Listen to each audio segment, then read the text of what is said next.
Welcome to lecture for crisis intervention. We'll be talking about crises related to loss and grief, which really most crises are often related to some loss, or at least a threatened loss. So here we're talking mostly about loss of a loved one. Somebody dies, right? And it seems like often crisis reactions are even somewhat expected when a loss occurs. So there may be instances where you're brought into a setting to do crisis intervention after a loss has occurred, before any particular crisis individuals have been identified. You can imagine if you're on a college campus, if there's a shooting or a suicide on campus, they could bring you in as a crisis intervention specialist, even though there may not be somebody that said, "Oh, I need help." They'll bring you in because they expect people have difficulty dealing with certain losses, especially more traumatic losses. When we talk about crisis intervention for grief reactions, first it's important. It's important to talk just a little about our understanding of how people react to loss, right? And probably the most well-known model of grief reactions would be Kubler-Ross's model, right? Which everybody's familiar with. Starts with denial and isolation, then moves to anger, and then bargaining, depression, and finally acceptance. For whatever reason, what people sometimes forget or fail to learn is that this model was not developed to talk about how people deal with losing a loved one. Kubler-Ross developed her model based on observations of terminally ill patients dealing with their own impending death, dealing with their own mortality. No, I'm not dying. Okay, I'm pissed that I'm dying. Okay, God, if I'll be good, if you make this tumor go away, I'll, go to church every day, right? And then depression. Oh, I'm so sad. I'm dying. This is the end. And then finally moving on to acceptance. Now the model has been, extended beyond that, and there is some evidence observing this pattern, these stages, in some individuals who experience loss of a loved one. But it's not what it was developed for. Just kind of keep that in mind.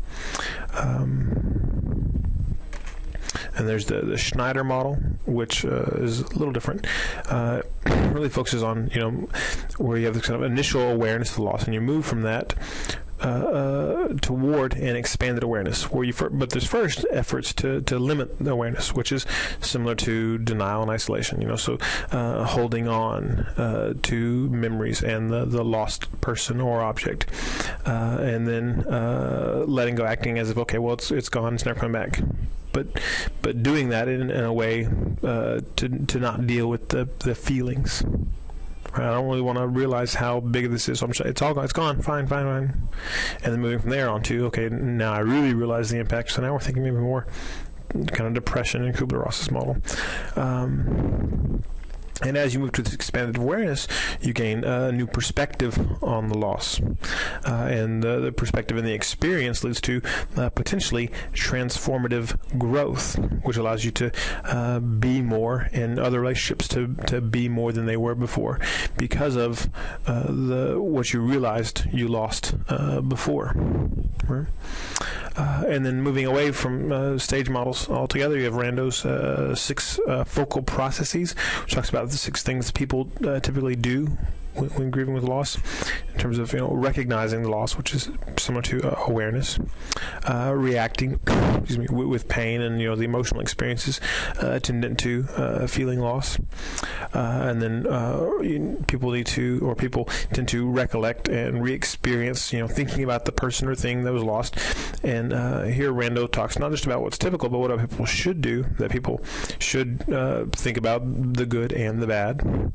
And then they also should relinquish, let go of the relationship and old assumptions about themselves and their lives that were tied to that lost person or object. And then move forward and readjust, to a new relationship with the lost object. So, and this is one thing I think people sometimes struggle with, is, I don't want to let go. I don't want to let the relationship go. And according to some theorists, you don't have to. But you do have to redefine the relationship.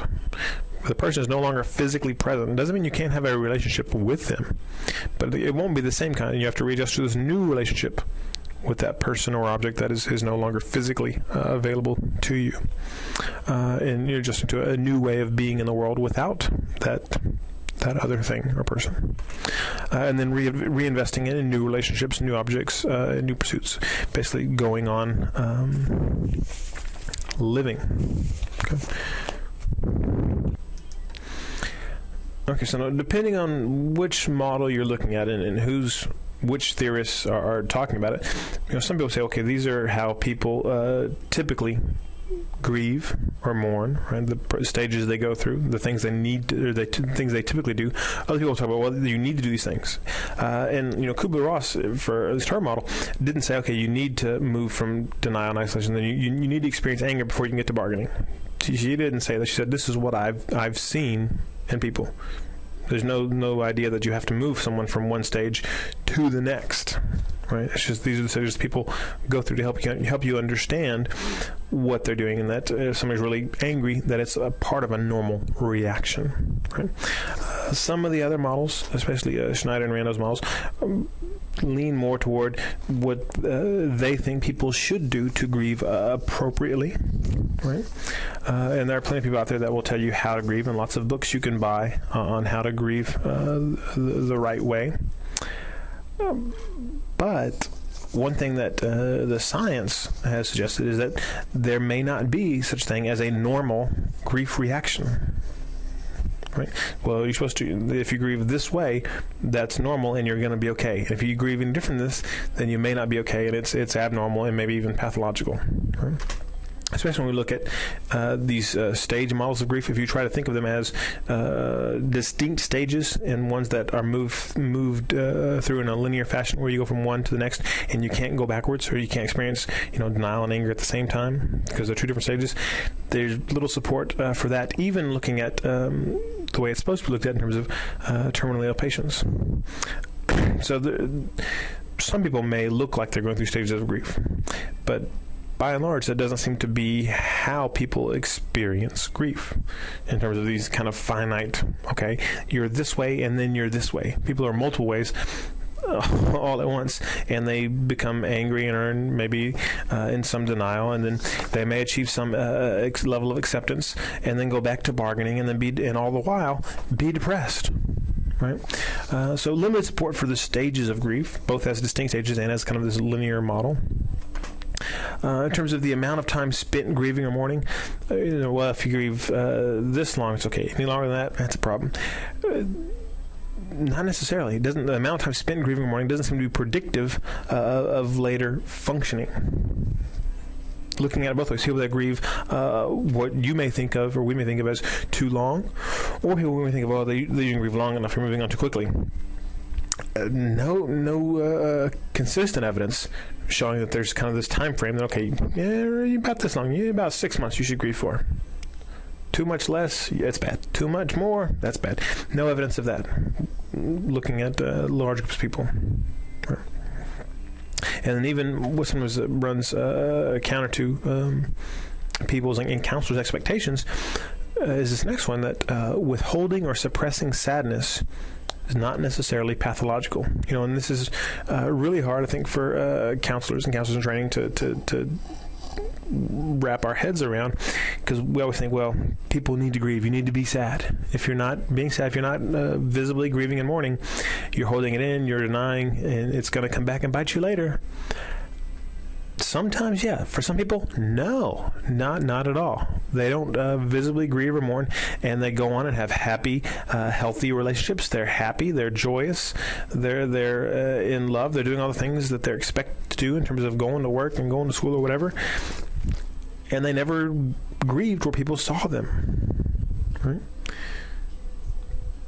Which really runs counter to a lot of things that we kind of intuitively feel, and maybe some things that you've been taught. But the research says no, not necessarily. So what's the implication of this? If there is no normal reaction, if there's not an appropriate way to grieve, what does that mean for crisis intervention and for therapy, for counseling with individuals who have experienced a loss? Right? If there's not a normal way of doing this, what are you supposed to tell them? Right? It gets a little bit trickier here, and it gets much more individualized, right? Because there's no right way, because it's a very individualized way that people will do things differently. And for one person, suppressing, withholding sadness might be fine for them, and they'll have a fine outcome. For somebody else, that same kind of behavior might lead to a very negative outcome. So you have to be much more sensitive to multiple variables and very individual focused. And you can't just kind of go, okay, here's how people are supposed to be. You can't rely on any kind of model, even though we have those models, Kubler-Ross model and the Schneider model, to give us some ideas about how some people grieve and some things to expect. You don't accept those as kind of dogma. They're suggestions that indicate how a lot of people do things, but not everybody. So doing grief work requires a good bit of sensitivity and flexibility. Okay. So why is it, though, that there is no normal reaction? Well, probably largely because grief reactions are multiply determined. They're determined by so many different things, and so many different. There are an infinite number of combinations of all the variables. Well, that's why we get all these different reactions. And if everybody has different reactions, then there is no standard, there's no typical, there's no normal.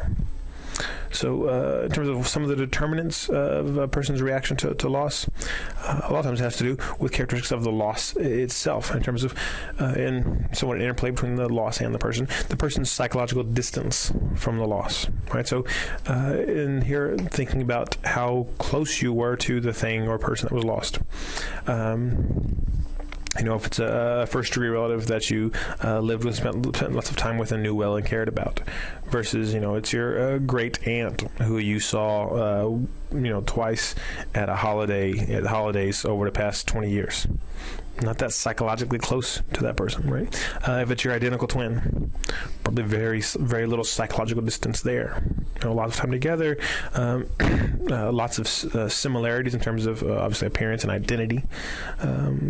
So that plays a role. If it's your parent, if it's your child, there's a intimacy there that's different than if it's a child, but not your child, your nephew or niece. Still tragic and painful and horrible to deal with, but not the same psychological distance as if it's your child. If the loss is expected or unexpected, so somebody, and often this has to do largely with if it's expected, somebody that maybe had a terminal illness they struggled with for a while. Oftentimes people will start the grieving process before the person is dead, because they've already lost many things about that person. If the person's hospitalized for a year, they're not actively in their life, they're not able to do things with them, so there's already loss going on that they're already dealing with, already grieving and possibly mourning, which is different than when it comes out of the blue. Or even if it's sudden, but the person is engaged in some risky behaviors. They're a law enforcement officer. Very hard to lose a loved one in that field. But there's certain kind of cognitive structures in place that where there's some expectation that that's a possibility. Versus, if your spouse is a law enforcement officer and is killed in the line of duty, painful, and you grieve. It's different than if your spouse is a librarian, who's killed in a violent way. Right? That shouldn't happen. Right? We have this kind of beliefs about how the world should be in our just world, and when those beliefs are violated, it can be jarring. Right? And then the type of loss, in terms of, often I've been talking about a person or object or thing, because usually we think about, losing a person, but loss and grief can also be related to other things like loss of a job, loss of status. loss of a relationship that doesn't involve death, like divorce or separation or moving, even loss of objects. Your house burns down, your car gets totaled. Not the same as losing a loved one, but there is a loss there, and there are often grief feelings related to that. But again, depending on what is lost, to see different reactions. Another thing to consider is collateral damage. When I'm talking about collateral damage here, I'm talking about when the loss of the person or thing, whatever it is, causes other losses or other problems. So if there's the loss of a spouse and there's grief related to that, the reaction will be different if the loss of the spouse also means that there's loss of, maybe financial stability and social status and access to certain friends, than if not. If all those things don't change whenever you lose a spouse, that's a different experience than somebody else who now is more isolated and financially vulnerable and all these other things. There's other losses associated with the originating loss, right? So there may be more or less collateral damage. And then there's also these interesting instances of disenfranchised loss. And this is basically the idea that when there's a loss, and for some reason you're not, your mourning isn't publicly condoned or accepted or for some reason appropriate. Usually we think about this, most people think, oh, well, if you're in some sort of relationship that people in your life don't approve of. So same-sex relationships, if you lose a partner and you aren't out, then it's hard to grieve for that person. Everybody's like, oh, you lost your friend. Yeah, you should be a little sad, but it's not like it was your wife. Or it's not like it was your husband, right? But really it was their long-term romantic partner. But they don't get the same type of support, and they're not allowed to grieve in the same way if they're keeping that a secret, right? But other relationships can be like that too, and also certain instances. Their gender roles come in here too. For men, sometimes there are rules, or at least perceptions of rules about what losses it's okay to grieve about and how upset you can be. So yeah, if you lose your wife or your kids, you can be pretty upset. But if one of your friends dies, you should be a little upset, but you shouldn't really grieve too strongly. Because you're a man, suck it up, be tough, and be there for those around you who are more vulnerable, which is often a myth. Right? So some losses, you may not have as much permission socially to mourn and work through the grief process. Other things that may influence the person's reaction, the previous experience of loss. Right?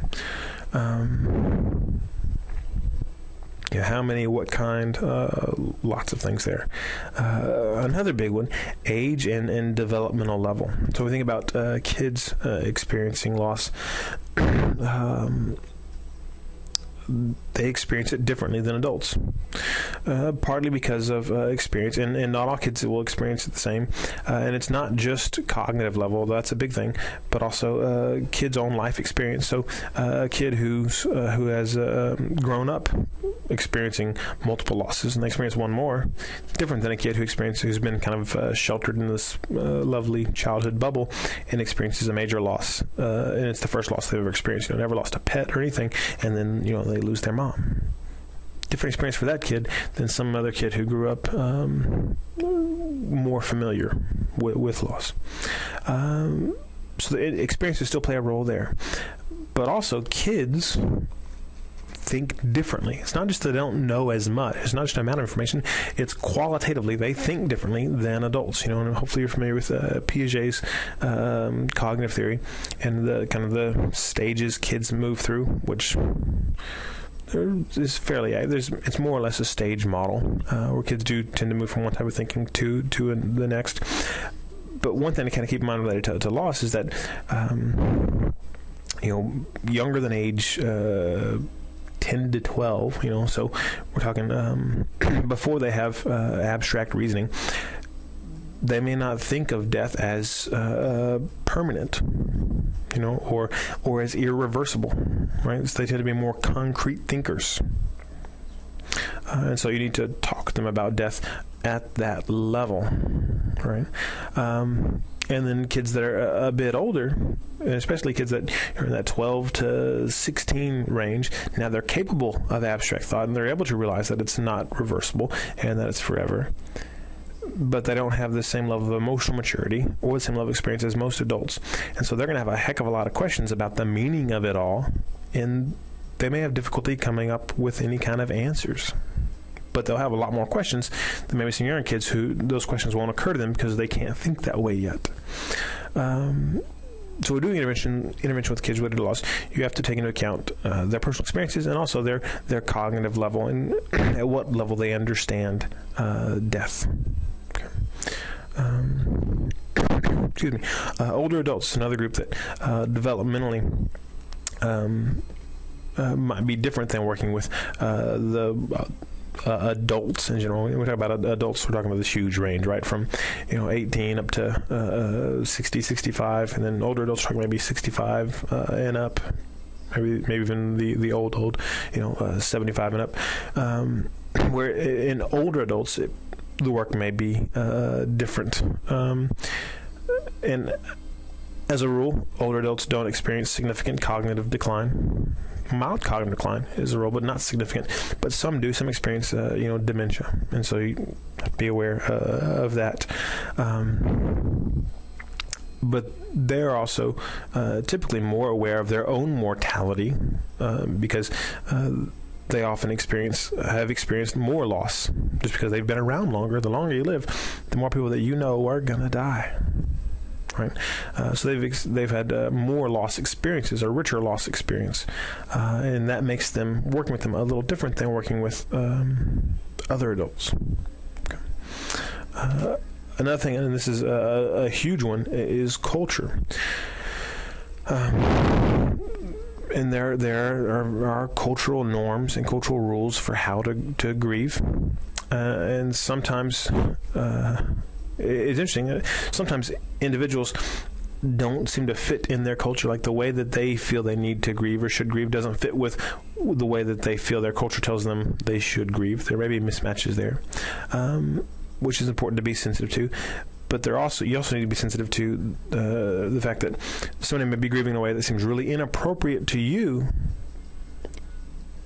but it may not be that inappropriate, especially if you have different cultural backgrounds, and and what seems inappropriate to you seems inappropriate because of not your clinical experience so much and what you know about grieving, but what you know about grieving connected to your cultural beliefs and attitudes, and that their cultural beliefs and attitudes are very different.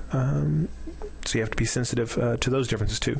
And we don't say, okay, well, wow, they're grieving in a really different way. Well, that's probably just cultural. You don't assume it's just cultural, right? But you consider it as a possibility, right? It's always a hypothesis. Whenever somebody has some behavior that you're having a hard time understanding, consider if there's some cultural variable here, and especially when related to loss, because it's very strongly tied to culture.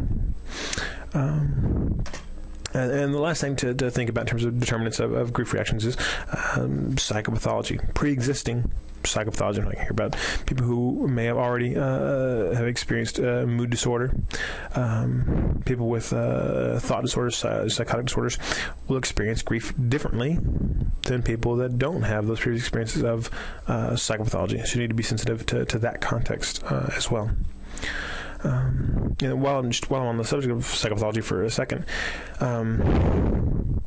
it's important to understand that depression and grieving are different, and the DSM says they're different. It talks about bereavement, not grieving, and then you don't diagnose depression if it seems to be better explained by bereavement. But the research says they look pretty dang similar, right? Which may cause you to rethink how you think about grieving and bereavement, or it may cause you to rethink how you think about depression. But the point here is there's a lot of overlap. And even if somebody's experienced some of the other symptoms of depression in terms of difficulty concentrating, disrupted sleep and appetite, right, kind of more some of the somatic symptoms of depression, sometimes that occurs in bereavement, and it's not, and they won't experience another major depressive episode in the future. And if they don't ever experience another major depressive episode, then kind of looking back, we say, okay, well, then that probably wasn't, the first one wasn't a major depressive episode. It was just bereavement, right? But qualitatively, experientially, the things look pretty similar. But the things you would do therapeutically may not be that different. The big difference is when people are grieving, we don't usually medicate them. When they suffer from depression, which may be the exact same symptoms, we're more likely to refer for medication. So you've got to think about that and what makes the most sense to you. Along those lines, since grief reactions are multiply determined and they're incredibly individualized, we have this idea that there's not a normal way to grieve. Right? You may have, I'm sure you do have a sense of what's appropriate, how upset somebody should be, and you probably have this range in mind where if somebody was not upset at all, you'd be like, well, that seems odd. And if somebody's really, really upset and just wailing, that seems out of disproportionate. But we don't have good numbers on that. And because of that, you have to consider whether or not intervention is needed. So it's not just, okay, there's a loss. Okay, they need my help. They need to swoop in and do things. So sometimes the best thing to do is not get in the way, right? And there's often this assumption again that if people experience a loss, especially if it seems like a traumatic loss, that they need us and they need professionals to rush in and help them. And not always. Sometimes people have adequate resources, right, in terms of their internal kind of psychological resources and also external resources, people that care about them, social support systems, emotional, financial, all the different resources we can think of. They have enough to deal with it on their own, and that they'll be fine. And that if we come rushing in, we're going to muck it up and get in the way of their grief process and interrupt things. So sometimes we need to just stay out of the way. But when we don't need to stay out of the way is when there's the potential for lethality, right? Which losses sometimes trigger thoughts of suicidality or homicidality, right? Especially if we're looking at again, kind of high risk groups, older white men. Right, when if they lose their wives, they're at a high risk for suicide. That's just statistically speaking. So you want to make sure and do a good assessment of that. If you're brought in to do crisis intervention after a loss has occurred, do a thorough lethality assessment. And then bigger picture, when thinking about complicated grief reactions or complicated bereavement, as it's sometimes referred to in the literature, this kind of refers to the phenomenon where when people, sometimes the way that they grieve or don't grieve leads to ongoing problems. Right? And again, it's hard to identify these people until it's already become a problem. Right? And usually, we say, okay, well, this must have been complicated grief, and this is, a year later, we're figuring this out. So, doing the post-mortem, looking back, we can say, okay, that's what it was. But moving forward, it can be hard to tell if it's complicated, if this is the beginning of a complicated grief reaction or not, because the same behaviors that you see in one person and in another person, one of them may be having a complicated grief reaction and the other one it's not. But even though it's hard, there are some clues that might indicate, not that will indicate, but that might indicate it's a complicated grief reaction, that they may be in need of a higher level of intervention. If they can't discuss the loss without an intense emotional reaction every time, so they can't reminisce at all, they can't say the name without just breaking down, crying, intense grief reaction every time. If they're experiencing somatic symptoms, physical illness symptoms similar to the deceased, or maybe develops kind of this phobia of death or illness, of concern that they're going to die. Right? And increase in somatic concerns in general is a common reaction to loss of a loved one. So again, this is kind of level of somatic concern. If there's a lot of denial behavior, so if they're keeping a lot of the person's stuff, they won't throw out any of their clothes or things and keep their room the same, and nobody can sit in their chair as if they're coming back, right? Or if they can't attend the funeral or help plan memorial services or anything like that. Again, because they're not really dead. It's a way of denying that might be related to complicated grief reaction. And then we get to just level of impairment. If they have a failure to fulfill major role obligations, or they can't go to work, they have young kids and they can't take care of them at all. They can't hold it together for an hour to get some food on the table. Might be a complicated grief reaction. And again, this isn't within an hour of finding out, right? So there is some time passing associated with this. How much? Depends, right? But you kind of have to fill in with common sense there. So they're not doing stuff that they need to get done. And then also another thing that you might see is obsessive rumination about the loss. Right? Either needing to find someone who's at fault or to blame for why it happened, or obsessing about some negative event or negative events in relationship with the person that was lost. Like, we had this fight before they died, and I just can't stop thinking about it, and that's all they think about.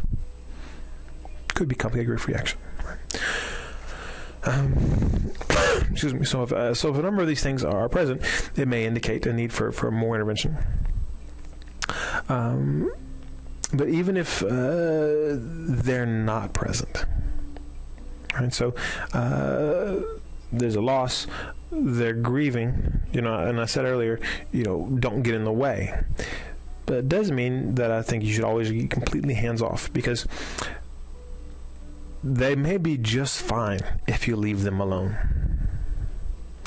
But we can also think of this as an opportunity for growth, right? And growth that they may not experience without our help. Which again, nobody says they have to grow in response to loss.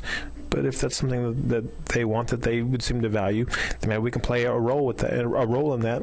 And so then our role then is to facilitate their grief process, not to kind of walk them through, okay, you need to go from this to this to this. But if they have a grieving process and resources, we're just going to help them make sure that they can do it in a safe and healthy way, at their speed and their time, and we're going to facilitate the process, but not lead them through the process. Right? Okay. When doing the intervention, obviously, like I've already said, you need to assess for lethality. Always. Define the problem from the client's point of view. This is always important, but even more so here. Again, because it's so individualized, you can't go in thinking, okay, well, I know about loss. I've lost before, and I've read all this stuff about loss. I know what grief is like. I know what to expect.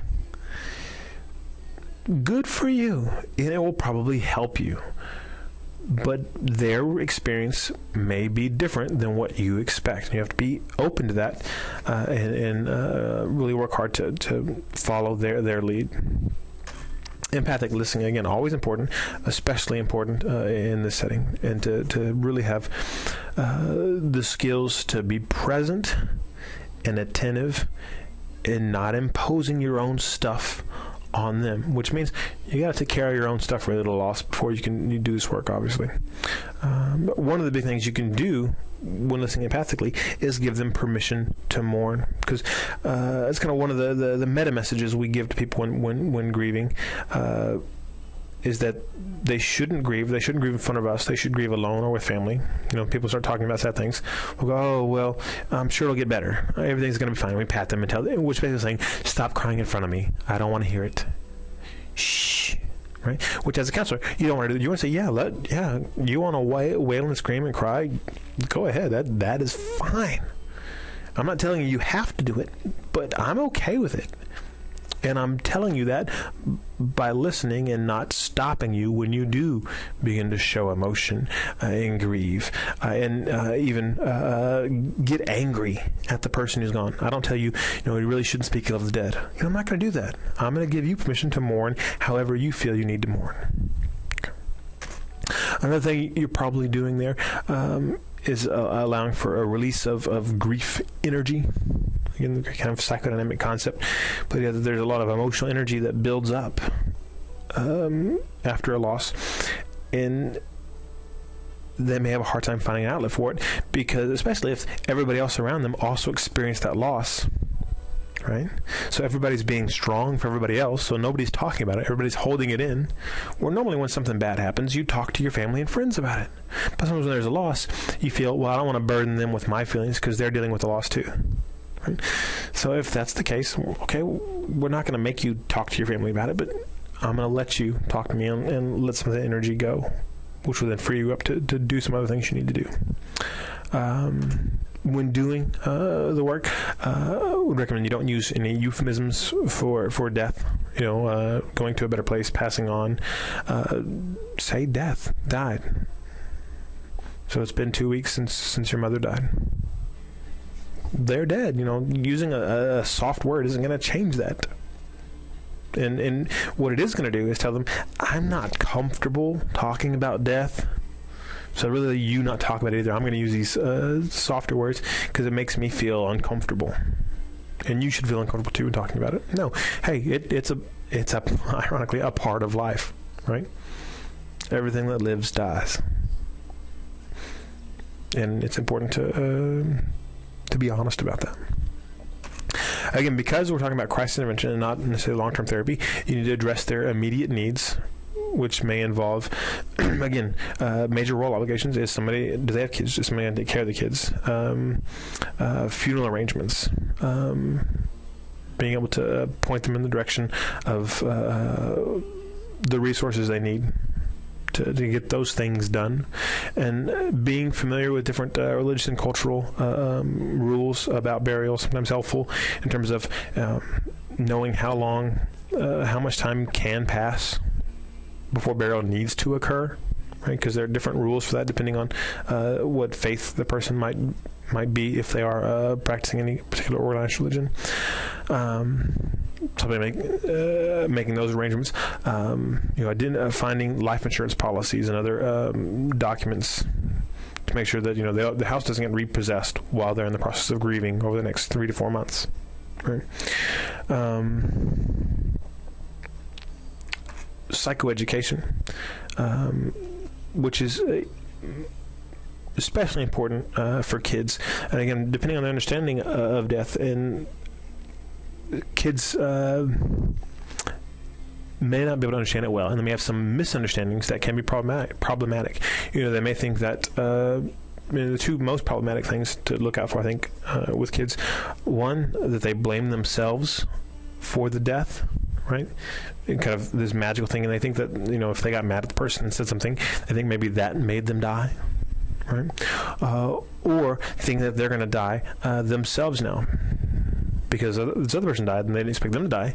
Well, if they can die, then I can die, and I'm probably going to die because I ate the same food, or we lived in the same house, whatever it is.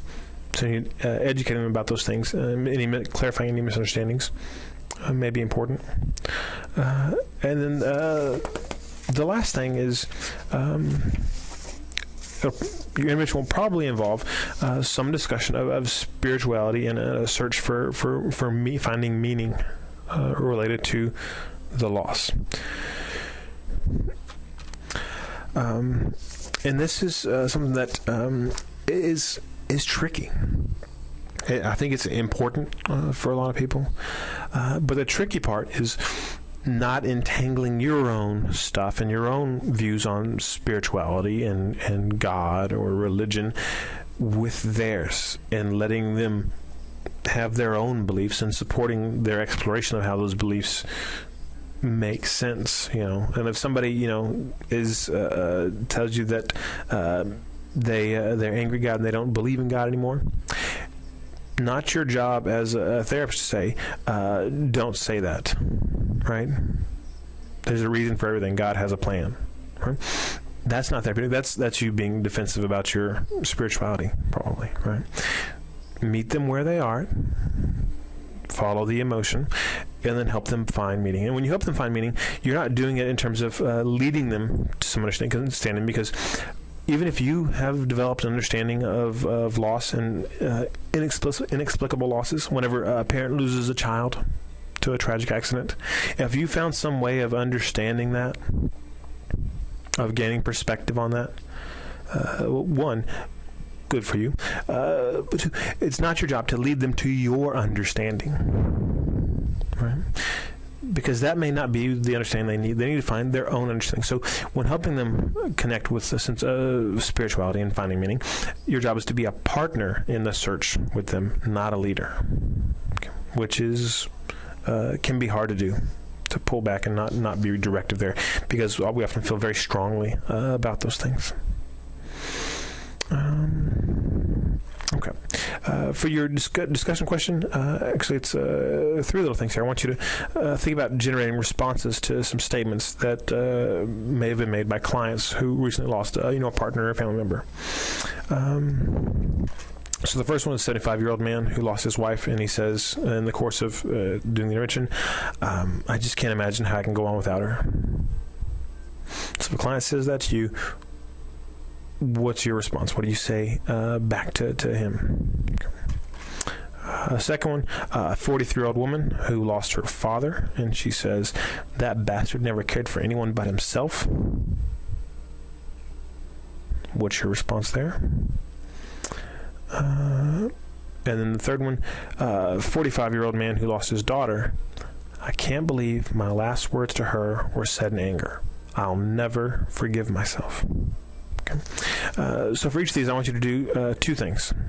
Generate what you think is an appropriate response, and then also identify, this is an appropriate response.